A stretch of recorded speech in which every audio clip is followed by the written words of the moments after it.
Hi friends, இந்த வீடியோவில் என்ன பார்க்க போகிறோம் அப்படின்னா திருநெல்வேலி சீமையும் கவிகளும் இதில் உள்ள முக்கிய வினாக்கள் பார்க்க போகிறோம். ஃபர்ஸ்ட் கொஸ்டின், எட்டயபுரம் வெங்கடேசர எட்டப்ப ராஜாவை பற்றி பாடல்கள் பாடியவர் யார்? எட்டயபுரம் வெங்கடேசர எட்டப்ப ராஜாவை பற்றி பாடல்கள் பாடியவர் யார்? ஆன்சர் கடிகை முத்துப்புலவர். கடிகை முத்துப்புலவர். அடுத்து, ஆற்று வெள்ளம் நாளை வர தோற்றுதே குறி மலையாள மின்னல் ஈழ மின்னல் சூழ மின்னுதே. ஆற்று வெள்ளம் நாளை வர தோற்றுதே குறி மலையாள மின்னல் ஈழ மின்னல் சூழ மின்னுதே என்ற பாடல் வரி இடம்பெற்றுள்ள நூல். ஆன்சர் முக்கூடல் பள்ளு. அடுத்து, நெல்லைக்கு வருகை புரிந்தபோது காந்திமதி தாயை தரிசித்தவர் யார்? நெல்லைக்கு வருகை புரிந்தபோது காந்திமதி தாயை தரிசித்தவர் யார்? ஆன்சர் பலபட்டடை சொக்கநாத புலவர். பலபட்டடை சொக்கநாத புலவர். அடுத்து, திருச்செந்தூர் ஆற்றின் வடகரையில் அமைந்திருக்கும் சீவைகுண்டத்தின் பெருமாளை பற்றி பாடியவர் யார்? திருச்செந்தூர் ஆற்றின் வடகரையில் அமைந்திருக்கும் சீவைகுண்டத்தின் பெருமாளை பற்றி பாடியவர் யார்? ஆன்சர் பிள்ளை பெருமாள். அடுத்து, நம்மாழ்வார் அவதார ஸ்தலமான ஆழ்வார் திருநகரியின் வேறு பெயர் என்ன? நம்மாழ்வார் அவதார ஸ்தலமான ஆழ்வார் திருநகரியின் வேறு பெயர் என்ன? ஆன்சர் திருக்குருகூர். திருக்குருகூர். இது திருச்செந்தூர் போகிற வழியில் அந்த ஆற்றினுடைய தென்கரையில் இருக்கும். அடுத்து, 1000 பாடல் கொண்ட திருவாய்மொழி இதை வெளியிட்டவர் யார்? 1000 பாடல் கொண்ட திருவாய்மொழி இதை வெளியிட்டவர் யார்? ஆன்சர் நம்மாழ்வார். அடுத்து, காயல்பட்டினத்தில் உள்ள சீதக்காதி வாணிகரை பற்றி பூமாது இருந்தியன் புவிமாது இருந்தியன் இப்பூதளத்தில் என்று பாடியவர் யார்? அதாவது காயல்பட்டினத்தில் உள்ள சீதக்காதி என்ற வாணிகருக்காக பூமாது இருந்தியன் புவிமாது இருந்தியன் இப்பூதளத்தில் என்று பாடியவர் யார்?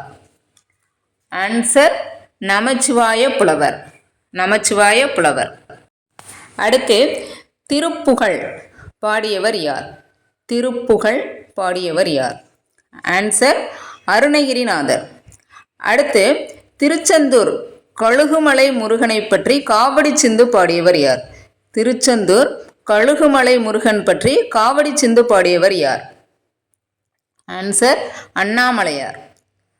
அடுத்து, சங்கரன் கோயில் கோமதி தாயை பற்றி வாடா என அழைத்து வாழ்வித்தால் அம்மா உனை கூடாதென்றார் தடுப்பார் கோமதி தாய் ஈஸ்வரியே என பாடியவர் யார்? சங்கரன் கோயில் கோமதி தாயை பற்றி வாடா என அழைத்து வாழ்வித்தால் அம்மா உனை கூடாதென்றார் தடுப்பார் கோமதி தாய் ஈஸ்வரியே என பாடியவர் யார்? ஆன்சர் அழகிய சொக்கநாதர். அழகிய சொக்கநாதர். அடுத்து, நுண்துளி தூங்கும் குற்றாலம் என பாடியவர் யார்? நுண்துளி தூங்கும் குற்றாலம் என பாடியவர் யார்? ஆன்சர் திருஞான சம்பந்தர். திருஞான சம்பந்தர். அடுத்து, உற்றாரை யான் வேண்டேன் ஊர் வேண்டேன் பேர் வேண்டேன் என பாடியவர் யார்? உற்றாரை யான் வேண்டேன் ஊர் வேண்டேன் பேர் வேண்டேன் என பாடியவர் யார்? ஆன்சர் மாணிக்கவாசகர். அடுத்து, கைலே எனும் வடமலைக்கு தெற்குமலை அம்மே. கைலே எனும் வடமலைக்கு தெற்குமலை அம்மே என பாடியவர் யார்? ஆன்சர் திரிகூட ராசப்ப கவிராயர் குற்றால குறவஞ்சி என்னும் நூலில் பாடியுள்ளார். அடுத்து, கொற்கை என்னும் ஊரில் முத்துவளத்தை பற்றி பாடியவர் யார்? கொற்கை என்னும் ஊரில் முத்துவளத்தை பற்றி பாடியவர் யார்? ஆன்சர் முத்தொள்ளாயிர ஆசிரியர். ஓகே. அடுத்து, கன்னிமிகு தலைவர். இந்த பாடத்தில் உள்ள முக்கிய கேள்விகள் பார்க்கலாம். ஃபர்ஸ்ட் கொஸ்டின், மணக்கொடை வாங்கும் திருமணங்களில் கலந்து கொள்ள மாட்டேன் என்று வெளிப்படையாக அறிவித்தவர் யார்? மணக்கொடை வாங்கும் திருமணங்களில் கலந்து கொள்ள மாட்டேன் என்று வெளிப்படையாக அறிவித்தவர் யார்? ஆன்சர் காயிதே மில்லத். அடுத்து, அலுவலகங்களில் உள்ள அஞ்சல் தலைகளை பயன்படுத்துவது முறையாகாது என்று கூறியவர் யார்? அலுவலகங்களில் உள்ள அஞ்சல் தலைகளை பயன்படுத்துவது முறையாகாது என்று கூறியவர் யார்? ஆன்சர் காயிதே மில்லத். அடுத்து, தமிழ் மொழியை நாட்டின் ஆட்சி மொழியாக அறிவிக்க வேண்டும் என்று நாடாளுமன்றத்தில் பரிந்துரைத்தவர் யார்? தமிழ் மொழியை நாட்டின் ஆட்சி மொழியாக அறிவிக்க வேண்டும் என்று நாடாளுமன்றத்தில் பரிந்துரைத்தவர் யார்? ஆன்சர் காயிதே மில்லத். அடுத்து, இந்தியாவுக்கும் சீனாவுக்கும் எப்போது போர் மூண்டது? இந்தியாவுக்கும் சீனாவுக்கும் எப்போது போர் மூண்டது? ஆன்சர் 1962. 1962. அந்த போருக்கு தன்னுடைய ஒரே மகனை அனுப்ப ஆயத்தமாக இருப்பதாக தெரிவித்து அப்போதைய முதன்மை அமைச்சர் ஜவஹர்லால் நேருவுக்கு கடிதம் எழுதியவர் யார்? இந்திய சீன போருக்கு தன்னுடைய ஒரே மகனை அனுப்ப ஆயத்தமாக இருப்பதாக தெரிவித்து அப்போதைய முதன்மை அமைச்சர் ஜவஹர்லால் நேருவுக்கு கடிதம் எழுதியவர் யார்? ஆன்சர் காயிதே மில்லத். காயிதே மில்லத்தின் இயற்பெயர் என்ன? காயிதே மில்லத்தின் இயற்பெயர் என்ன? ஆன்சர் முகமது இஸ்மாயில். ஆன்சர் முகமது இஸ்மாயில். அடுத்தது, காயிதே மில்லத் என்ற அரபு சொல்லுக்கு பொருள் என்ன? காயிதே மில்லத் என்ற அரபு சொல்லுக்கு பொருள் என்ன? ஆன்சர் சமுதாய வழிகாட்டி. சமுதாய வழிகாட்டி. அடுத்து, காயிதே மில்லத் சட்டமன்ற உறுப்பினராக இருந்த காலகட்டம் என்ன? காயிதே மில்லத் சட்டமன்ற உறுப்பினராக இருந்த காலகட்டம் என்ன? 1946 to 1952.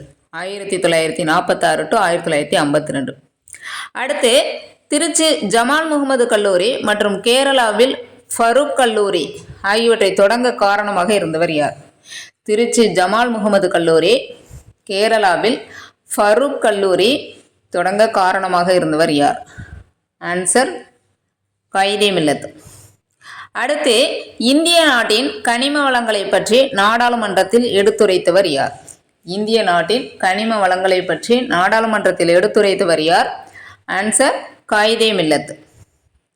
அடுத்து, தமிழக அரசியல் வானில் கவ்வியிருந்த காரிருளை அகற்ற வந்த ஒளிக்கதிராக திகழ்கிறார் என்று காயிதே மில்லத்தை பாராட்டியவர் யார்? தமிழக அரசியல் வானில் கவ்வியிருந்த காரிருளை அகற்ற வந்த ஒளிக்கதிராக திகழ்ந்தவர் என்று காயிதே மில்லத்தை பாராட்டியவர் யார்? ஆன்சர் அறிஞர் அண்ணா. அறிஞர் அண்ணா. அடுத்து, இப்படிப்பட்ட தலைவர் கிடைப்பது அரிது, அவர் நல்ல உத்தமமான மனிதர் என்று காயிதே மில்லத்தை பாராட்டியவர் யார்? இப்படிப்பட்ட தலைவர் கிடைப்பது அரிது, அவர் நல்ல உத்தமமான மனிதர் என்று காயிதே மில்லத்தை பாராட்டியவர் யார்? ஆன்சர் தந்தை பெரியார். தந்தை பெரியார். நன்றி. நெக்ஸ்ட் வீடியோவில் பார்க்கலாம்.